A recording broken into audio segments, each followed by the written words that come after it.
कि हमारे नौजवान युवा साथी पिछली सरकार के कार्यकाल में जिस तरह से पेपर लीक की घटनाओं से आहत हो परेशान होते थे, उनका बाप उनकी माँ पेट बांध करके उनको 2 रोटी जून की छोड़ करके उनको पढ़ाने का काम करते थे। कोई जयपुर पढ़ता था, कोई दिल्ली पढ़ता था, और पता लगता था कि पेपर लीक हो गया तो किसान बेचारा आहा करके बैठ जाता था। उन्होंने SIT का गठन किया और कहा जिन लोगों ने पेपर लीक किए हैं उनका स्थान बाहर नहीं सलाखों के पीछे है। और आपको खुशी होगी कि SIT का गठन करने के बाद 50 से ज्यादा लोगों को जेल के अंदर पहुंचाने का काम किया है। हमने भी शुरू कर दिया है। यहाँ कुछ रिजल्ट आ रहे कि नहीं आ रहे? बताओ, रिजल्ट आ रहे कि नहीं आ रहे? अब गौतस्कर कहीं नजर आ रहे हैं क्या? बताओ, कहीं नजर आ रहे हैं क्या?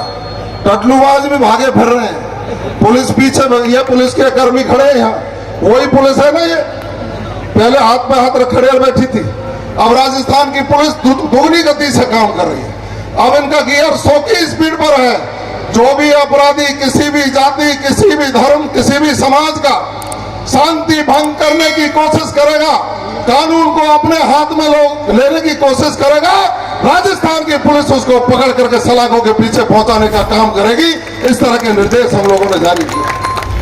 कोई कितना भी बड़ा व्यक्ति गलत काम करने वाले को बख्शा नहीं जाएगा। उन्होंने, माननीय मुख्यमंत्री जी ने एक बहुत बड़ी परियोजना, जिस परियोजना के लिए पिछले 5 साल तक कांग्रेस के लोगों ने राजनीतिक दलदल में फंसा करके राजनीति की, उस परियोजना का भी मंजूरी मिल गई, उसकी भी सौगात पूर्वी राजस्थान के लोगों को मिली है।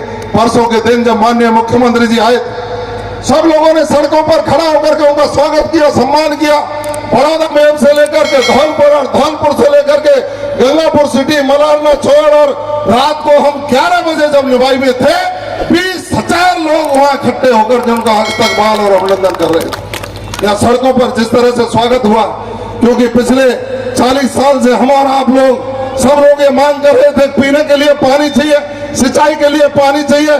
चंबल का पानी बहकर के चला जाता है, उसको डाइवर्ट करके जयसमंद बांध में डाल दिया जाए, सीकरी बांध में ला करके हमारी जीवनदायिनी नहर उसमें पानी डाल दिया जाए। माननीय मुख्यमंत्री जी ने हमारे निवेदन पर एक झटके में मंजूर कर दिया कि सीकरी बांध में भी पानी जाएगा और उससे निकलने वाली नहरों में भी पानी जाएगा। धन्यवाद ज्ञापित करते हैं, क्योंकि सुशासन वाली सरकार है। देश के प्रधानमंत्री जी ने चुनाव से पहले जो गारंटियां दी, आपको सबको मालूम, जिस तरह से अनुकूल समय में विरासत संरक्षण का काम चला है, क्योंकि जो लोग अपनी विरासत को नहीं संजो सकते, जो लोग अपनी विरासत का संरक्षण नहीं कर सकते, ना वो परिवार फलीभूत हो सकते, ना वो देश विकास कर सकता। इसलिए देश के प्रधानमंत्री जी ने संकल्प लिया है कि हमारी विरासत का संरक्षण करेंगे, और विरासत के संरक्षण में उन्होंने कदम आगे बढ़ाते हुए महाकाल कॉरिडोर की स्थापना करी। उन्होंने बनारस में बाबा विश्वनाथ की कॉरिडोर को बनाकर समर्पित करने का काम किया।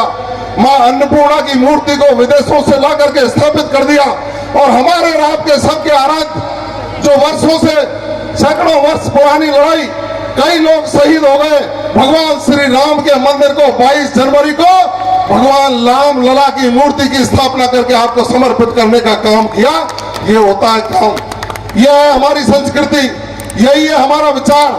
राम के मंदिर के साथ साथ जिस तरह से करतारपुर गलियारा बॉर्डर पर करतारपुर साहब के लिए जाने के लिए लोगों को वीजा लेना पड़ता था, उसका भी कॉरिडोर बना करके लोगों को समर्पित करने का काम किया।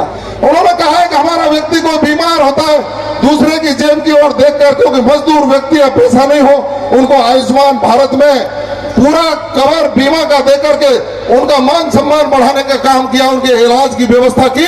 और धन्यवाद देना चाहिए प्रदेश के मुख्यमंत्री जी को, उन्होंने आयुष्मान कार्ड को लागू करके उसकी 25 लाख तक की सीमा बढ़ाने का काम राजस्थान के मुख्यमंत्री जी ने किया।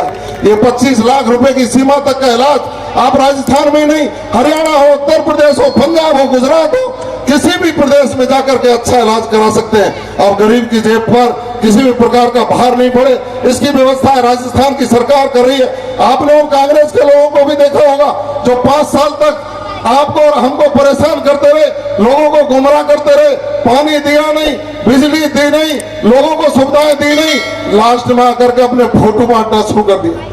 टेंट लगाकर फोटो बांट के लेंगे। मैंने उस समय कहा था कि फोटोओं का भी प्रभाव संतानों पर पड़ता है, इन फोटोओं को सामने मत रखना, पता नहीं क्या प्रभाव पड़ जाए और कैसे लोग पैदा हो जाएं। इसलिए कई लोगों ने तो उसको उल्टा कर दिया कि हमको दोपहरी में खड़ा रखा और ये सिर्फ फोटो बांटने के लिए। हम ऐसा नहीं होने देंगे। और आप लोगों ने 5 साल के अत्याचार और अन्याय की लड़ाई लड़ी और उसका रिजल्ट देने का काम किया। दिसंबर 2023 में जब चुनाव हुआ तो राजस्थान में सुशासन लाने के लिए भारतीय जनता पार्टी की सरकार का गठन करके आपने राजस्थान को गति लाने का काम किया। माननीय मोदी जी 2047 में विकसित भारत का सपना लेकर के चल रहे, हर खेत को पानी मिले, हर व्यक्ति को पीने का पानी मिले, नल से जल देने की योजना उन्होंने लागू करके 27,000 करोड़ रुपया राजस्थान के लोगों को दिया। उसको भी चूरन चटनी बना करके कांग्रेस के लोग खा गए थे। एक क्या इलाज करने का काम राजस्थान की सरकार कर रही है। उनकी सबकी जांच करके, उनकी समीक्षा करके फैसलों का जनता के हित में फैसले हों, ऐसे फैसले राजस्थान की सरकार करने के लिए कटिबद्ध है।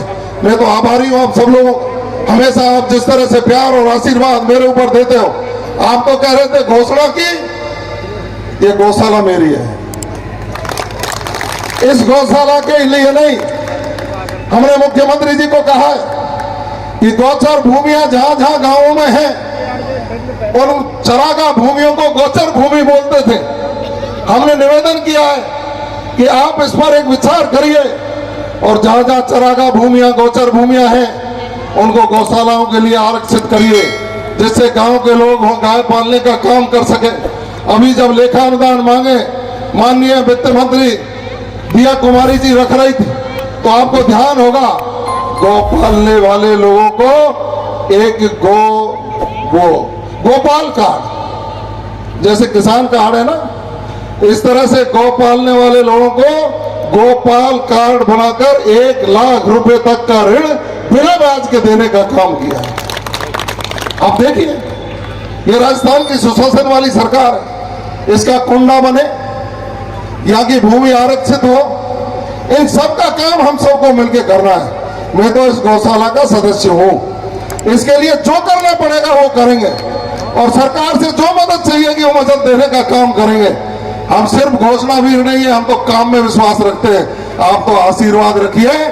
मैंने नगर में कहा था कि आप मेरे ऊपर आशीर्वाद रखो, ये चेतक आपको धोखा नहीं देगा।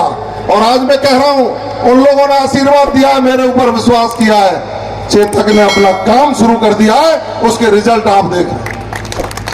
शांति, सौहार्द, भाईचारा और विकास की राह पर चलने के लिए हम और आप सब संकल्पित। मैंने मुख्यमंत्री जी को यह भी कहा कि उधर तो यमुना एक्सप्रेस में जाता है, उधर दिल्ली मुंबई एक्सप्रेस जाता है, ये डीग और खामा के लोग भी कहीं चलेंगे क्या साहब? तो उन्होंने कहा, जवाहर सिंह चिंता मत करिए, जल्दी से जल्दी बड़ौदा मेल से मथुरा तक एक एक्सप्रेस वे बनाकर आप लोगों को सौगात देने का काम किया गया। आप देखिए, मैं 29 तारीख को शाम भारत के रेल मंत्री जी से मेरी मुलाकात, और मुझे खूब ध्यान है कि एक रेल का यह सर्वे हुआ था, मुझे खूब ध्यान है। अब वो पूरा होने में कितना टाइम लगेगा ये तो हम सब समझते हैं, कोशिश करेंगे, लेकिन 29 तारीख की शाम को मैं आपके वकालत करने का काम करूंगा। आप चिंता मत करिए। आपने भी यहाँ विधानसभा का चुनाव लड़ा, हमारी उम्मीदवार लड़ी, नौक्षम जी यहाँ से विधायक बने, और आपको 2 फायदे हैं, एक के साथ एक फ्री। मैं भी आपका प्रतिनिधि हूं और तुम भी भूल मत जाइए, और होली खेलने आऊंगा मैं यहाँ फिर दोबारा, भूलने की आवश्यकता नहीं है। एक के साथ एक फ्री, मैं आपका भी विधायक हूं। आप कोई भी संकोच मत करना, किसी को भी आधी रात पे भी अपने भाई से काम पड़े। मैंने उस चुनाव में भी कहा था और इस चुनाव में भी कहा था, मैं आपका नेता नहीं हूं, मैं आपका नेता नहीं हूं, मैं आपका बेटा हूं, बेटा। और बेटे के रूप में जो मेरे से आपकी सेवा बन पड़ेगी, वो पूरी सेवा करने का संकल्प लेकर के राजनीति में आया हूं, उसको पूरा निभाने का काम करूंगा। इन संतों का और बुजुर्गों का आशीर्वाद जरूर चाहिएगा मेरे को। आप सब लोगों ने स्वागत किया, सम्मान किया, उसका मैं हृदय से आभार हूं। बहुत बहुत साधुवाद, प्रणाम। जय श्री राम। बोलो गैया मैया की। मैं गौशाला समिति का आभारी हूँ। मैंने इनको कहा, यादराम जी और भगत जी कहाँ हैं? भगत जी के तो गए, भगत जी ये 4-5 लोग गए, किसान भी हो गए हैं और भी हैं। ये 5-7 लोग गए, इन्होंने कहा सब गौशाला पे आना है। मैंने कहा भाई मैं 5 साल बहुत आ लियो, आपका और बुला लीजिए। इन्होंने कहा कि नहीं आओगे तो बाहर से कुछ सब मने